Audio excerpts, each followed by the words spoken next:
स्वातंत्र्य दिवस आहे आज, पण आपल्या देशातील जनतेला जे खरं स्वातंत्र्य पाहिजे, डॉक्टर बाबासाहेब आंबेडकरांच्या असणाऱ्या वैचारिकतेमध्ये, तर ते खरं स्वातंत्र्य भारताला मिळालेलंच नाही. मी थोडक्यात सांगेल आपल्याला, कारण आपला देश हा गुलामांचा देश आहे. आपल्या अणुरेणूमध्ये गुलामी भरलेली आहे. एन्थ्रोपॉलॉजिकल स्टडी जर केला तर ती गुलामी अद्यापही कायम आहे काय अशा प्रकारचं आउटपुट निघाल्याशिवाय राहत नाही. कारण तुम्हाला कल्पना आहे की आपल्याला राबवणारे आवडतात. म्हणजे माझ्या डोक्याचा उपयोग नाही करणार मी, तुम्ही राबवा म्हणजे मी राबतो. तर हे संपूर्णपणे जे अंश आहेत ते गुलामींचे आहेत. भारत हा देश डॉक्टर बाबासाहेब आंबेडकरांनी त्यामुळे म्हटलं की हा गुलामांचा देश. ती गुलामी विशेष करून ही सामाजिक आहे. राजकीय गुलामीपेक्षा सामाजिक गुलामी गंभीर आहे. सामाजिक गुलामी जर असेल तर राजकीय स्वातंत्र्याला काही अर्थ उरत नाही. म्हणून डॉक्टर बाबासाहेब आंबेडकरांनी संविधान सभेच्या शेवटच्या भाषणामध्ये इशारा दिला.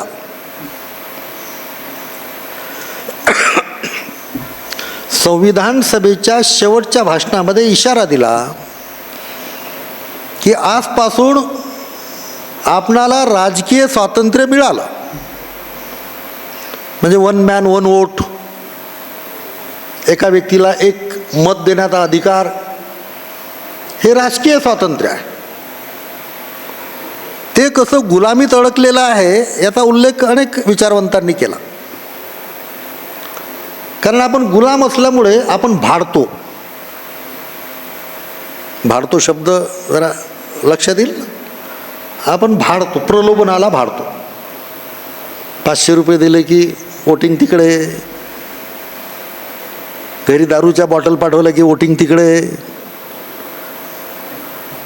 तर हे राजकीय स्वातंत्र्य जे आहे हे देखील अडकलेलं आहे. One man on vote, one man one vote हे जे आहे, हा फॉर्म्युला हा दिसण्यासाठी चांगला आहे, पण त्याचा उपयोग स्वातंत्र्यापासून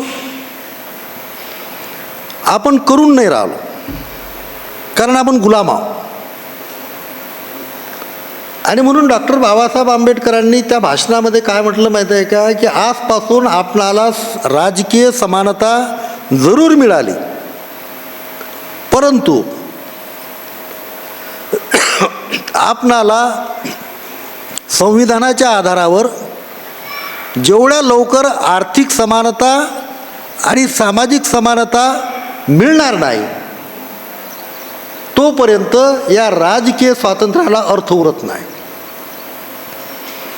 आणि जर का सत्ताधाऱ्यांनी या आर्थिक समानता आणि सामाजिक समानता म्हणजे भेदभाव, आता इंगळे सरांनी उल्लेख केला, बोरकर सरांनी उल्लेख केला त्या गोष्टीचा, तायडे साहेब, वंदनाताई, नानवाला सर, सगळेच आता तो विषयच आपला आहे. घोडेस्वार साहेबांनी तर खूपच उत्तम या ठिकाणी वक्तव्य केलेलं आहे, अर्थात सगळ्यांनीच केलं, पी.टी. इंगळे साहेब वगैरे.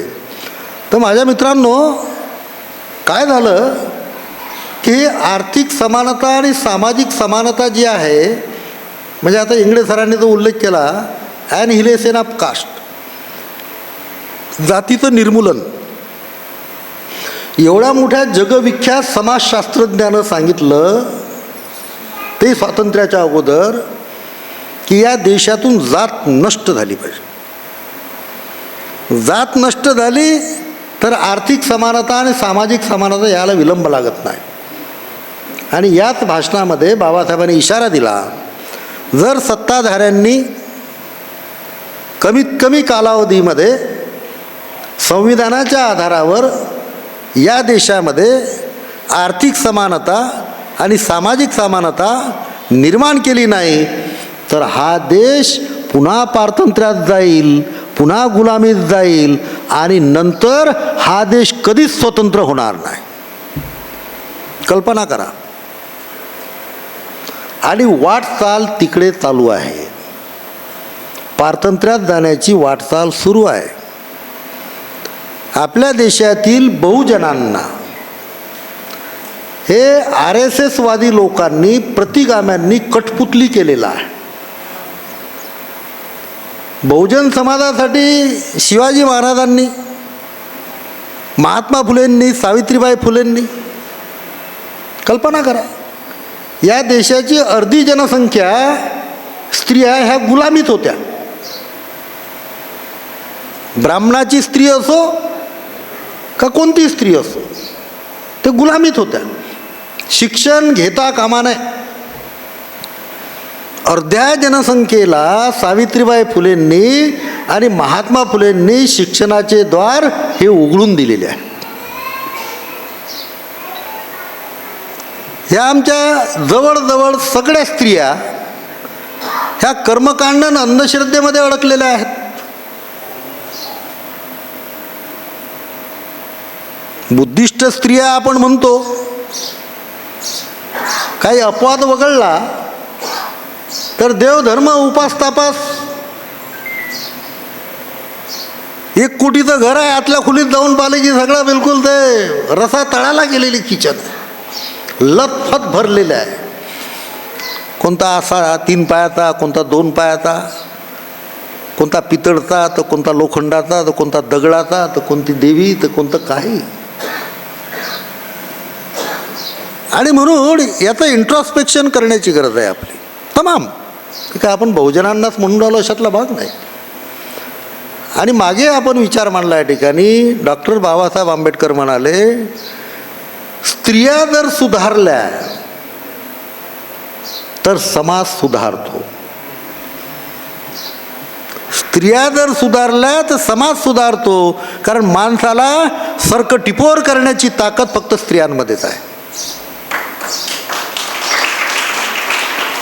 परंतु स्त्रीला देवी बनवून, लक्ष्मी बनवून एक प्रकारे गुलामीमध्ये ठेवण्याचा प्रकार हा पुरुष वर्ग करत आहे. इथं जागृत होणं स्त्री खूप मोलाचं आहे. स्त्री जर जागृत झाली तर पुरुष सामाजिक चळवळीमध्ये अग्रेसर राहतो. ती स्वतः राहते आणि पुरुषही राहतो. पण बंधनं घालण्याचे कामं या देशामध्ये स्त्रिया खूप मोठ्या प्रमाणात करत आहेत. डॉक्टर बाबासाहेब आंबेडकरांनी विधान केलेलं आहे, समाजाची उन्नती किती झाली याचं मोजमाप करायचं असेल तर त्या समाजाच्या स्त्रिया किती सुधारल्या ते पाहावं लागेल आणि मग त्या समाजाचं उन्नतीचं मोजमाप करावं लागेल. पुरुष सुधारून काय करता? तो घराच्या बाहेर गप्पा करतो, भाषणं देतो, पुरोगामी विचार मांडतो, घरात गेला की त्याचे हात टेकले. मग त्या मुलांवर संस्कार, त्या मुलींवर संस्कार. आणि म्हणून माझ्या मित्रांनो, खरं स्वातंत्र्य पाहिजे असेल, देशाचं स्वातंत्र्य टिकून ठेवायचं असेल, या देशाला राष्ट्र बनवायचं असेल तर आपण प्रामुख्यानं आर्थिक समानतेकडे आणि सामाजिक समानतेकडे, म्हणजे शुद्ध पुरोगामी विचार, विज्ञानवादी विचार हा अवलंब करणं, उपयोगात आणणं, त्या चळवळी राबवणं. आणि एक मात्र देशामध्ये हे काम प्रामुख्यानं कोण धसास लावत असेल तर आपलं ऐतिहासिक डॉक्टर बाबासाहेब आंबेडकर बहुउद्देशीय उत्कर्ष प्रतिष्ठान आहे. आर्थिक समानता आणि सामाजिक समानतेचं रणशिंग फुंकणारं हे आपलं प्रतिष्ठान आहे. या ठिकाणी तुम्ही पाहता कुठलं डिस्क्रिमिनेशन नाही. आमच्या विद्यार्थिनी असो, विद्यार्थी असो, ते देखील वाईट वाटते असं म्हणताना कोणत्याही समाजाचं असो, हे देखील म्हणणं बरोबर नाही. विद्यार्थी विद्यार्थिनी शुद्ध परिपक्व विज्ञानवादी विचारांची ती घडली पाहिजे.